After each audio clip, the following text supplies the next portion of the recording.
The police report of the Joe Budden incident has hit the web, and I also have an inside source telling me about what's going on at the apartment complex where Joe Budden records out of.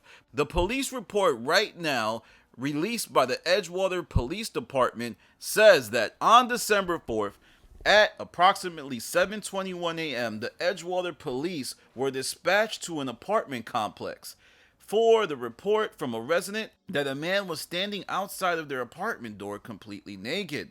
The caller recognized the man as Joe Budden, a 44-year-old male. The caller was alerted to Budden by the doorbell camera. The video depicted Budden attempting to enter a code into the door keypad several times before re-entering his own residence across the hall. As a result of the police investigation, Budden was charged with lewdness, disorderly persons offense on a complaint summons. Chief Martin states that these charges are merely accusations and that the defendant is presumed innocent until and unless proven guilty beyond a reasonable doubt.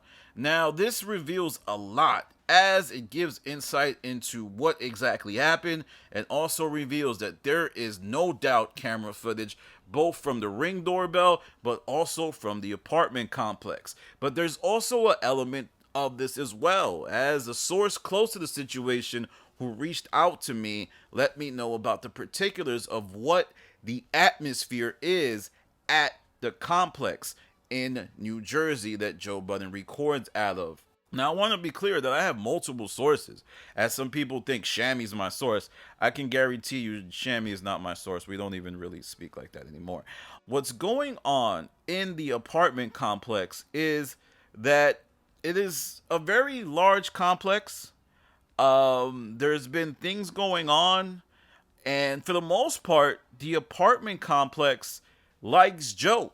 They think Joe is cool. They have no real issues with him, which is something that is in sharp contrast to what the picture is being painted on the show, where everybody hates Joe and so much and so forth. And another element of this is Joe Budden is actually like one of the more powerful people in the building. I had initially thought that Joe was kind of a low person on the totem pole because this whole condo is expensive, so there's probably people who have way more funds than him, but that's not the case. So much so that Joe actually owns two condos. Like, he owns two condos over there. He bought another condo that combines with another condo. Also, the building is apparently diverse, but I question the diversity largely because some people's perception of what diversity is can be different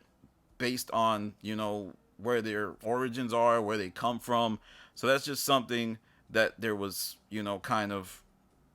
I had some pushback with the source. On top of that, as a result of the situation between Joe and his neighbor, there was a large police presence for 2 consecutive days. And the source also said that there really wasn't an issue with Joe recording at the complex, and that they really weren't trying to enforce the rules of, there might be a rule that you can't record at the podcast, or you can't record the podcast at the apartment, but there wasn't necessarily a rush to enforce it.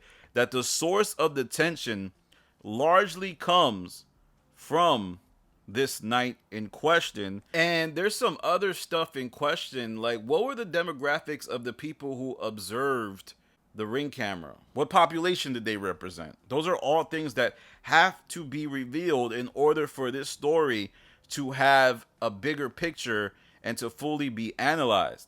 But based on the police report, I think it was kind of kind to Joe. I mean, it shows that he was trying to enter the apartment by putting his code in, and maybe he just got confused. Maybe he was sleepwalking, and if I was a lawyer, I'd be like, yo, this dude has 2 apartments in the complex. He was sleepwalking. He thought he was going from his apartment to the other apartment in the complex. There was no malicious intent, officer. Like, if I was on my Better Call Saul, that's what I would say. And this isn't a old money condo. This is a new money condo, and Joe represents that new era of new money. You know, people who getting that money now. It's not like, you know, people in oil or people who are lawyers for years. This is a new type of building, and the source, I verified this source. This is a solid source. People love Joe Budden at the complex. I was even surprised that the source said that, you know, nobody really knows Queensflip. I assume people would know Queensflip because he's mad loud. Apparently, Queensflip is a lot more professional than we would like to think, and that nobody really knows members of the cast outside of Joe. Joe is the focal point. The cast is largely respectful, and I think that's pretty cool. And it's only a matter of time before the full story comes out. But at the end of the day, this is a tragic situation for Joe just because of the stances. Like, he was playing moral police on the podcast. He was being judgmental of people in situations. Most notably Drake. Remember the whole thing where he gave Kendrick the blueprint on how to diss Drake. And now he finds himself in something that, you know, the whole freaky 69 God thing can start to come out.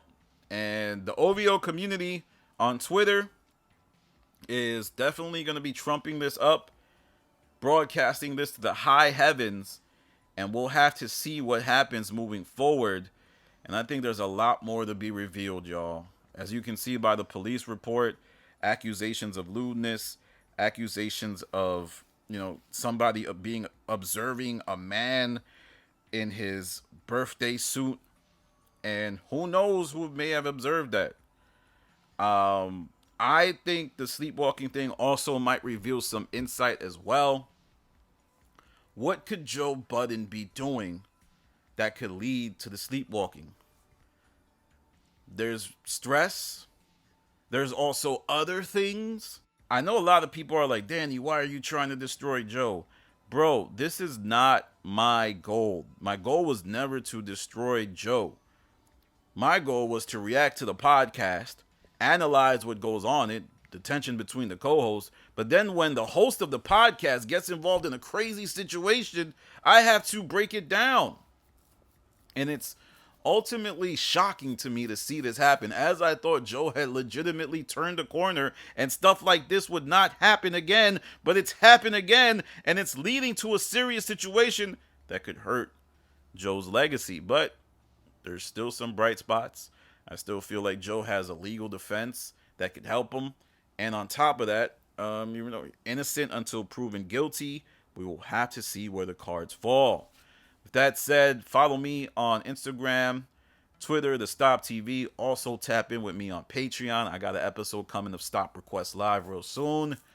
Oh man, this is crazy. Fourth quarter finally gives us something, as it was pretty boring. But now we see what's going on.